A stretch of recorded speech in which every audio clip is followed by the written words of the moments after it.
are you all doing? I am recording for you today a quick video because I was inspired by a recent conflict between my son and my daughter, which made me think about things that we need to avoid during this time of these kind of situations, and things that we actually need to do more of.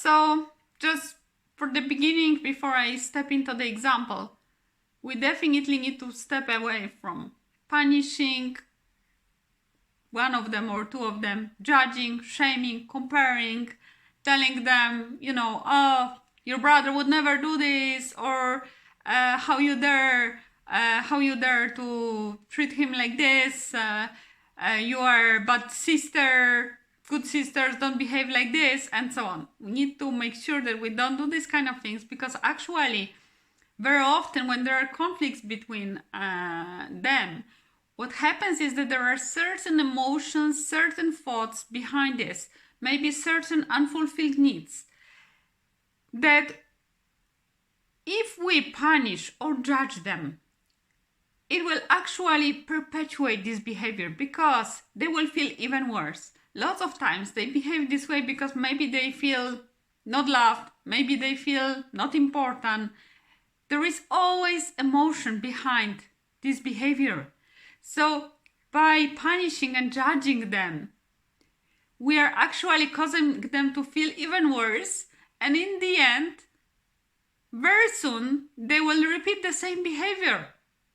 So that's the first thing.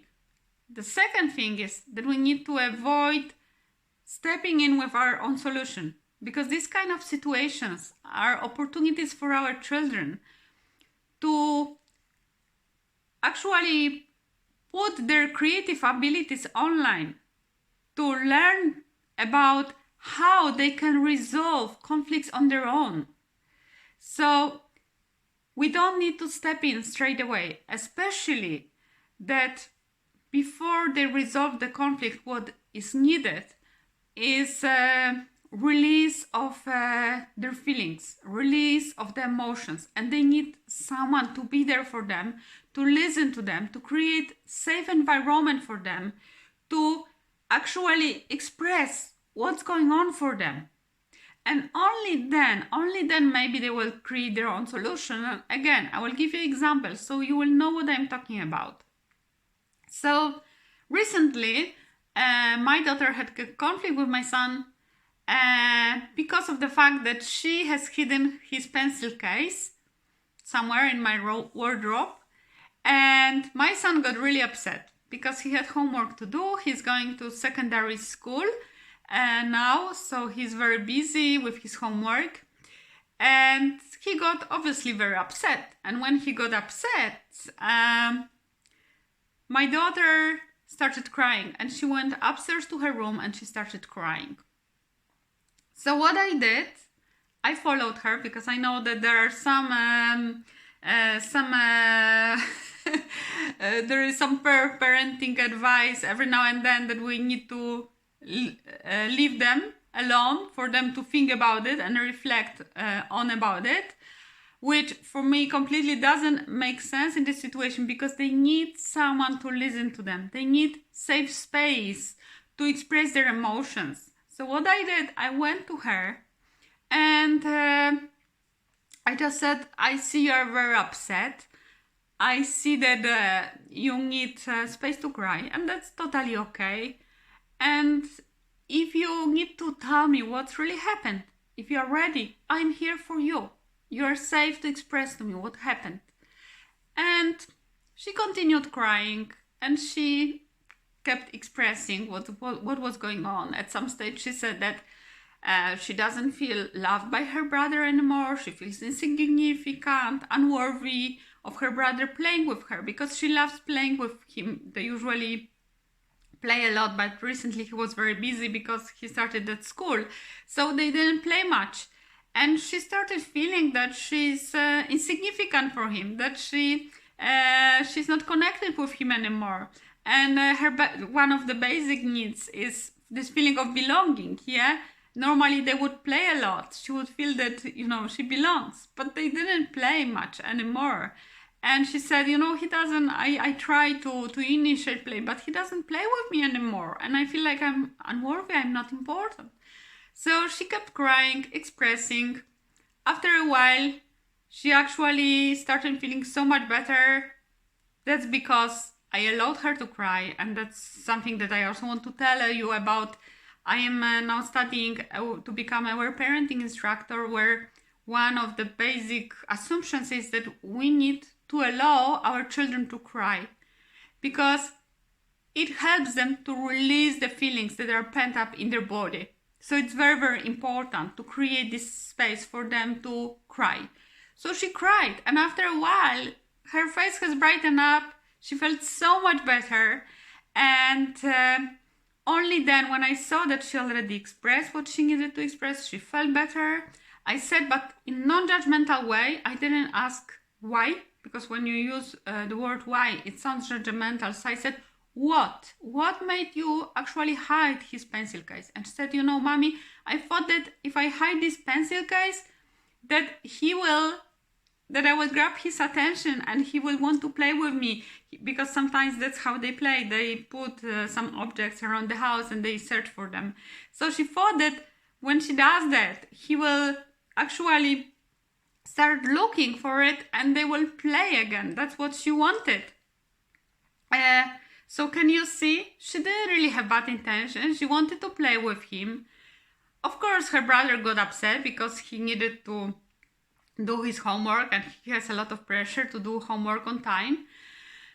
But she didn't have bad intention. And again, the reason that she did this could be also that because these feelings of feeling unworthy, insignificant, they were accumulating in her body for a while, because her brother started school in autumn, and she needed to release those feelings. And sometimes what happens is that when children need to release feelings, they will unconsciously create certain events that will create this space for expression of feelings. So she might have even done this unconsciously, that she created this conflict, this tension between them, and then she had this release, and after the release, the emotions were not pent up in her body anymore. She felt much better. And then I asked her this question. We found out what's really happened, why she did this. Her brother came over and we explained him what happened. And when he heard this, it was like a light bulb turn on in his head, or he had this aha moment. He realized, wow, yeah, I actually didn't play with my sister for a while. And he wasn't upset anymore. He just hugged her and they went downstairs and they played this game of hiding various objects in the house, and they had the most beautiful evening together. But you see, because I didn't judge her, blame her, punish her, which maybe would help just in a given moment and then perpetuate this behavior in the future, because she would feel even worse. She would feel even more disconnected, because even my mother doesn't understand me. Even my mother there is no connection between us, because she doesn't even listen to me and she doesn't understand me. So she would feel even worse. And because of that, there will be another behavior in the future, another conflict, because she would need to release those feelings in the end. And because she would feel bad about herself, because she would create this image that, she's not worthy of being listened to. She's not worthy of someone connecting with her. She's not worthy of being listened to. So can you see why I'm saying stay away from punishing, stay away from judging, shaming, and so on. Listen to them, listen to them, listen to them. And then miraculous things can happen. And then same with also her brother, when he came in, you see, they found the solution on their own. I didn't need to interfere. The only thing I did, I created space for her to release her emotions. And then her brother came in and they found the solution after him understanding what really happened. Him also gaining more awareness as to what happened, learning the lesson, finding the solution without my help, without me telling them what to do. So as you can see, it's very, very powerful. I know it may take time sometimes because our children may not be used to expressing feelings with us, because maybe in the past we're repressing their emotions and we're not allowing them to express their emotions. So it may take a while to create this environment in your home where children feel safe to express their feelings, to open up, but it's possible to do over time, one step at a time. If something like this happens next time, come over to them and tell them they are safe to express to you. Tell them that you are happy to listen to them. And again, refrain from judging, punishing, shaming them, because this will create less trust and they will not be happy to express to you what they feel. So of course, this is also some work to do and it takes time. And sometimes we may behave this way because we have our own unexpressed feelings. Maybe our own parents didn't allow us to express feelings. And for this to happen, sometimes we may also need support from therapists. Like for example, I am an emotional freedom technique therapist. So let's say if in the past your parents didn't allow you to express your feelings, it will be harder for you to listen to your own child and to create space for them to express the feelings. That's why that's also my role as emotional freedom technique therapist. If you want to try it, I could also help you with that. You can safely express those emotions from the past with me, so that now you can allow your children to express emotions with you. So if you would like to avail of this kind of support, I invite you for a discovery call with me. I can either help you as emotional freedom technique therapist or also parenting coach. So you can contact me and we can discuss if I can possibly help you. So I invite you to try it out and let me know how it goes for you. And if you are watching on YouTube, I invite you to subscribe to my channel, or on Instagram or on Facebook. Just connect with me. I'm looking forward to connect with you in the future and share with you more of my knowledge, my experience, and let's make this world better for everyone by changing this paradigm of